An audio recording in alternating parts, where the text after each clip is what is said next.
Hey guys, and welcome to another brand new video. In this video, we have quite a few different things to go and talk about over here, where there's a huge Xbox leak that has now been almost seemingly confirmed. We've had a chance to talk about this on the channel itself maybe like 2 days ago or so. We have some massive kind of big drama when it comes to Netflix, and as well, we also now seeing the overall collective gaming universe kind of coming together and supporting the random kid who ended up beating Tetris for the very first time. So if you guys will sit back, relax, and enjoy this video itself, make sure you guys are subscribed with the notifications on. We have the Twitter and Twitch room down below in case you guys would like to go and follow. And of course, I just appreciate you guys always so much for watching here in the first place. So also, we can check out the Samsung pre-orders if you guys want to. Hashtag add down below.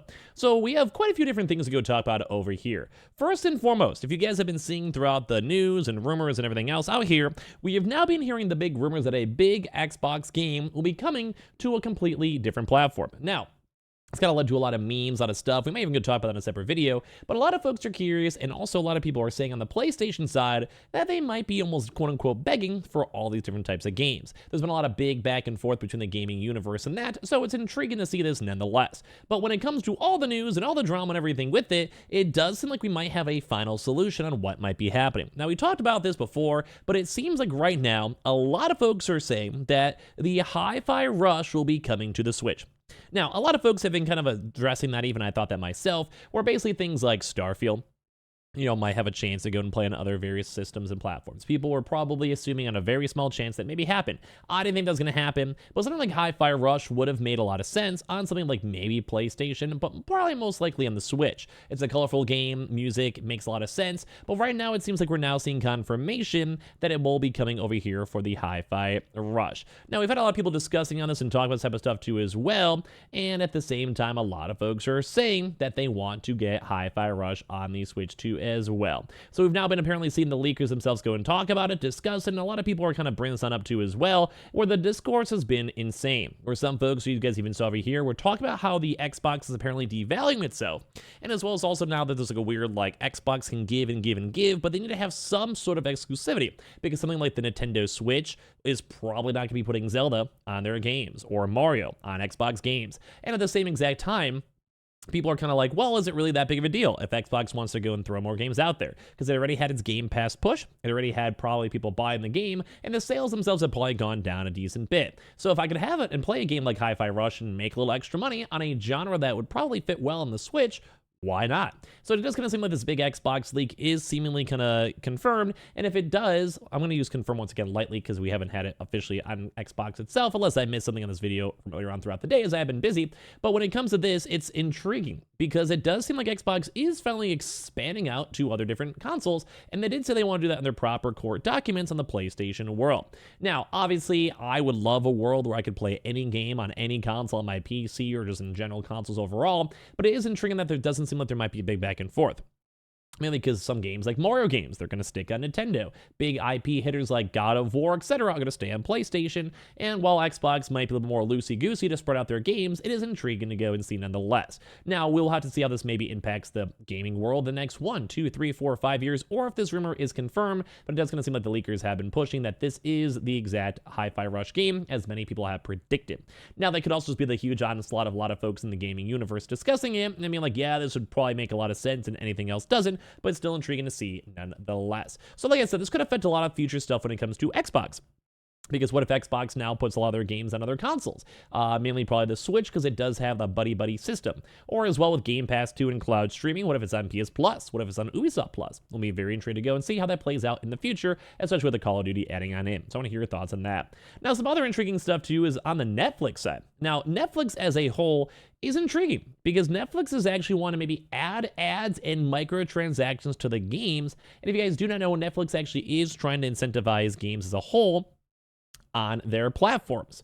So I think that's intriguing. I think that's cool. And I do think Netflix has so many subscribers already. If they were to work in some certain games, whether it's cloud streaming, cloud hosting, working to do with Game Pass, or even just working their own individual games, it'd be very nice to see. And right now, they do actually have the GTA, the trilogy on Netflix. Intriguing enough. So it's GTA 3, Vice City, and San Andreas, and all the Netflix subscribers get all 3 games for free.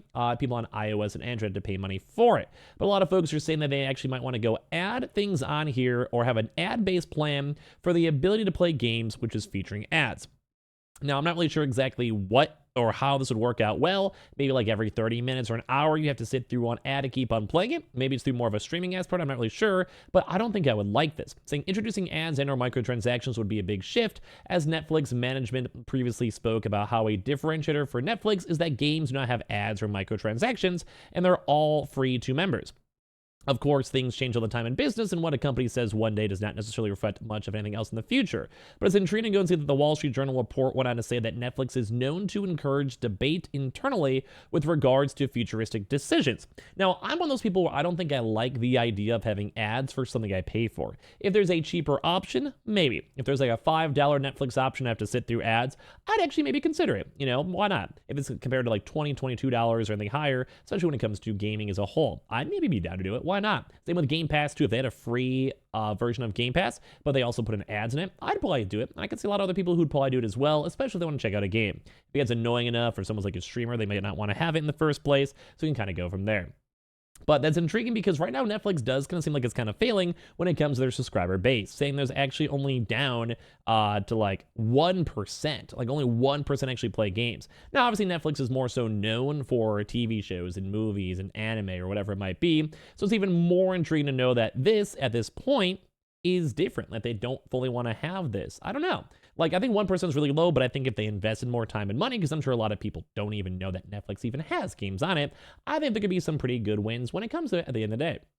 So I'm not really sure if I like the idea of adding ads and microtransactions, but at the same time, if they could go make more games, get a game studio, or as well get partnerships with like a PlayStation, Xbox, or Switch, probably not the Switch, but when it comes to that stuff and have more games or even like random Ubisoft games or whatever it might be, EA games, I can see there being a huge bump in gaming on Netflix and other various platforms. Now, last but not least, you guys may have heard about the story about the kid who somehow actually beat Tetris, but this one newscaster over here went on and called him out, saying, hey, like, you need to go outside. Hey, I'm disappointed in you. If you were my kid, I'd be worried. And one of the bigger things out here is, I think a lot of the gaming community is kind of protecting this kid. Now, when I was a kid, I used to play a lot of games, but I also would go outside and see my friends and play baseball, basketball, whatever it might be. And some of the more intriguing things out here is that this woman just didn't like it. We saw a lot of people in the gaming sphere and gaming universe bring that up and say, hey, like, I was a kid, I was playing games. Nowadays, you have Fortnite, Roblox, or whatever, and a lot of kids like to play games on those regardless because it lets them hang out with their friends, whether it's in the winter right now in Chicago, where it's hard to go outside and just play basketball or do whatever you want to do with your buds. You can, but it's hard. I mean, I would know, I grew up here. Or on the reverse side, or let's go and say, like, maybe you're sick, maybe a COVID situation goes on, and you have a chance to hang out on Discord and Skype or whatever it might be. Now, also at the same time, someone getting the perfect score in Tetris is actually kind of a big deal. I myself would probably not be able to do it, and it takes many, many years and hours of practice. At the same time, as someone's that young and can pull it off, I feel like as a gamer, and a gamer as a whole, and I've been around folks who made a lot of money from doing stuff from gaming, whether for charity or themselves, I think that's something we should go and celebrate. I think it's cool, and this is like a kind of a rare, weird thing that almost never happens, especially with it being recorded as well online. So I'm not really a big fan of seeing how people are kind of against this, or how some folks are kind of against the idea of gaming, because I think gaming can do a lot of good at the end of the day. And seeing this and seeing people not doing a lot makes me disappointed, makes me sad. And obviously a lot of folks in the gaming sphere are like, hey, no, we're going to go and make sure this kid knows this is kind of a cool idea.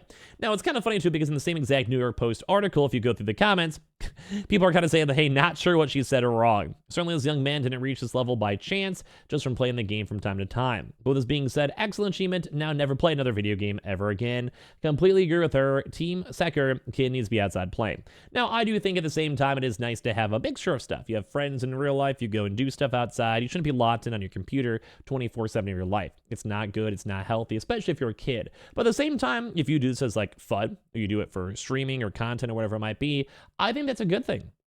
I think it's like a skill. Like, I'd rather my kids out there playing Tetris than doing a lot of other various bad things at the end of the day, and I think most parents would probably agree. Now, is this like a little weird thing? Because a lot, I think, on the normal side have been kind of posting about this. Well, I think it's rough, because I think Tetris and getting the perfect score in Tetris, that's a cool, big achievement at the end of the day. So I don't know. It's been kind of a big back and forth where a lot of more normal people are like, yeah, this kid should not be wasting his life away. And someone who's more affiliated with gaming thinks it's kind of a cool achievement, and I think the kid should be more celebrated rather than taken on out. So want to hear your thoughts on all this down below. I appreciate you guys all so much for watching. I appreciate you guys all so much for existing. We have the Samsung links down below. We have the Twitter and Twitch room too as well, in case you guys would like to follow. And I appreciate you guys all so much for watching here in the first place. Love you guys all, and I'll see you guys all tomorrow for some more brand new videos too as well.